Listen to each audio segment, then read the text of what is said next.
And I yield back to balance my time. Gentleman yields back. Chair recognizes the gentleman from New York, Mr. Goldman. Thank you, Mr. Chairman. I'm going to move quickly through a couple different questions. We established earlier credibility matters, certainly for witnesses who appear before us. Mr. Boyle, do you know who Kash Patel is? I do. Have you received any money from Kash Patel or his organization? I have. When you previously met with the majority members and/or majority staff of this committee, was Kash Patel present for that meeting? No. To your knowledge, has Kash Patel ever spoken to the committee members on your behalf? Not that I know of. Not that you know of. Was anyone present for your previous meetings with committee members and staff on the majority that were not members of this committee or staff of this committee? My counsel. Your counsel? Anyone else? I don't think so. No. Is Kash Patel helping you finance your counsel? Not that I'm aware of. Okay. Mr. Friend, what about you? Do you know Kash Patel as well? Yes. And did you receive any money from Kash Patel? Yes, he gave me a donation last November. A donation? Yes. Are you a charitable organization? I was an unpaid, indefinitely suspended man trying to feed his family, and he reached out to me and said he wanted to give me a donation. Did he have any, was he present for any of your meetings with committee members or staff? No. And how many times did you meet with the committee members or staff prior to your transcribed interview? I never met with them prior to my transcript. Did you speak to them on the phone? Yes. Okay, all right, so you spoke to them on the phone? Yes, I spoke to them on the phone, corresponded. Did you provide documents? Yes, I gave them my written declaration. Did they ask you whether they could share that with the minority? I don't know. At the time, I don't believe they were actually in the majority. Did they ask you whether they could share the documents? I don't remember if they did or didn't. I want to focus a little bit on that SWAT case that you mentioned, Mr. Friend, where the SWAT team was used to make an arrest of someone associated with the domestic violent extremist group. That was not your case? That was a case that was within my office. The Joint Terrorism Task Force sort of ran all the cases together.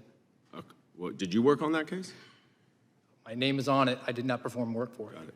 And what evidence did you have that this defendant had offered to surrender to the FBI?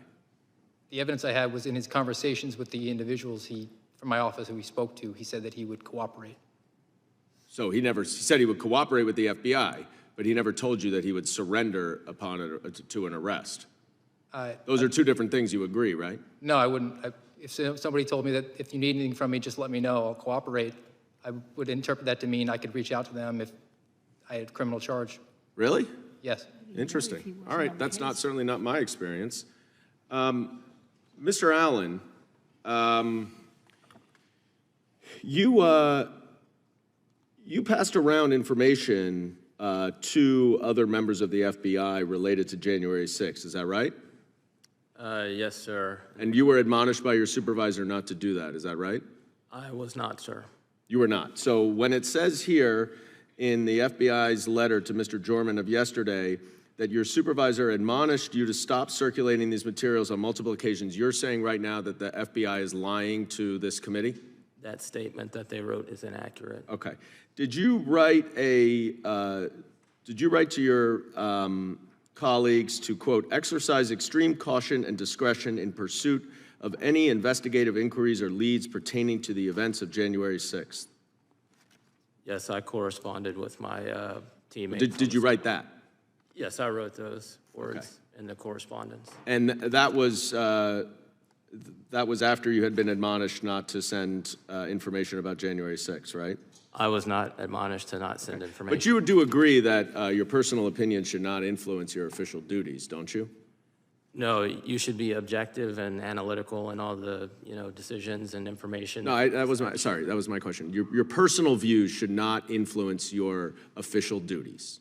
No, you should be objective in doing the conduct of your job. And now, Mr. Friend and Mr. O'Boyle, I don't have much time, but you agree that you were field agents, correct? Correct. And you understand chain of command, do you not, Mr. O'Boyle? I do. right. So that if you make a suggestion to a supervisor and your supervisor overrules you, that's the nature of the business, isn't it? Not if it's a violation of a law or And a you rule. make decisions about whether grand jury subpoenas should be served or not as a field agent of the FBI? Time the gentleman is If I have a expired. reasonable belief, I can make a protected disclosure, which is what I've done. Okay, but do you think you make those Time the gentleman is decisions? expired. Gentleman yields back. Chair recognizes himself. Mr. O'Boyle, why do you think they came down on you so darn hard? Deep down, what do you think their motivation is? I think they want to, the agency as a whole wants to get rid of people who simply just don't toe the line that they want. They don't want critical thinkers. They don't want people who raise valid questions to their chain of command. They want to send a message, don't they? Absolutely. They want to make you an example, don't they? Yes. And they don't care. They want to send that message so hard, so strong, they don't care that you served 6 years in the Army, member of the 101st Airborne, took enemy fire, was selected for a special new unit they were putting in Quantico. They wanted to send such a message that they said, if we can get this guy, we can get this guy to be quiet, we can get everybody to be quiet. That's what they were doing, wasn't it? Yes, sir, especially since I just had a baby who was 2 weeks old, and we had just sold our house. Just to put the emphasis on it, they said, we're going to do it the day he arrives. The day we've worked with him, we selected him, he's done a great job in the FBI, he served our country, took an oath to the Constitution, took an oath to defend this country. He's going to move, we're going to send all his stuff in this van to this moving, we're going to do that. When the day he arrives, we're going to suspend him. We're not going to let his family get their belongings. We're not going to let him get his clothes for his kids, his winter coats for his children. We're going to send a message. And they did. They suspended you. They took your pay. They don't let you get health insurance. They made life miserable for you to send a message. Because you know what? You reported on the first big screw up they had in this administration. The first big one. You reported to us as a whistleblower about the school board's issue. The Biden administration, they thought this was going to be a win for them politically. They thought it was going to make Terry McAuliffe governor of Virginia. Backfired on him. And you reported. Would it surprise you, Mr. O'Boyle, to know that the FBI told us they looked at 25 parents who were reported on this snitch line that was set up with this memorandum from the Attorney General? They looked at 25 parents. How many do you think of them were actually ever investigated and prosecuted? How many think were prosecuted, Mr. O'Boyle? If I had to guess, I'd say 0. 0. 0. And you came to us because you say this is wrong. This is wrong to set up some federal snitch line, some neighbor calling in because they don't like their neighbor's politics, reporting to the FBI, go investigate these parents. They said, we got to get this guy. We got to get Garrett O'Boyle because you had the courage to step forward. And it's not just with this issue, because we have the memorandum from the Richmond field office about Catholics, right? If you're pro-life, pro-family, and you're Catholic, look out. The FBI wanted to put people inside the church, inside the parish, to spy on fellow citizens. Does that surprise you, Mr. O'Boyle, that actually happened in the Richmond field office? It doesn't, not anymore. Scary. And you know that memorandum, by the way?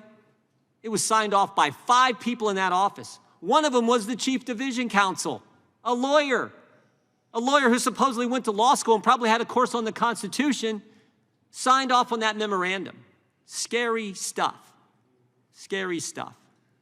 Mr. Allen, you served 20 years. You had a security clearance for 20 years. You served our country as well, right?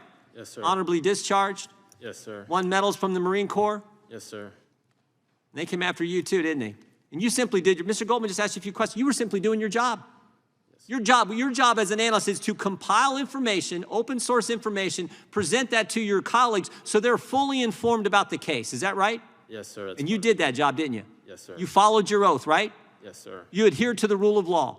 Correct, sir. You were consistent with the Constitution, just like the oath you took when you signed both as serve our country in the military and at the FBI. Yes, sir. And you did the same thing, didn't you, Mr. Friend? Yes, sir. And yet you felt the full weight of the federal government come down on you guys. And of course, they timed it perfectly. They sent a letter to us yesterday. We knew they would. We knew it was going to happen that way. And as Mr. Boyle said earlier, he's getting his hearing tomorrow, right, Mr. Boyle?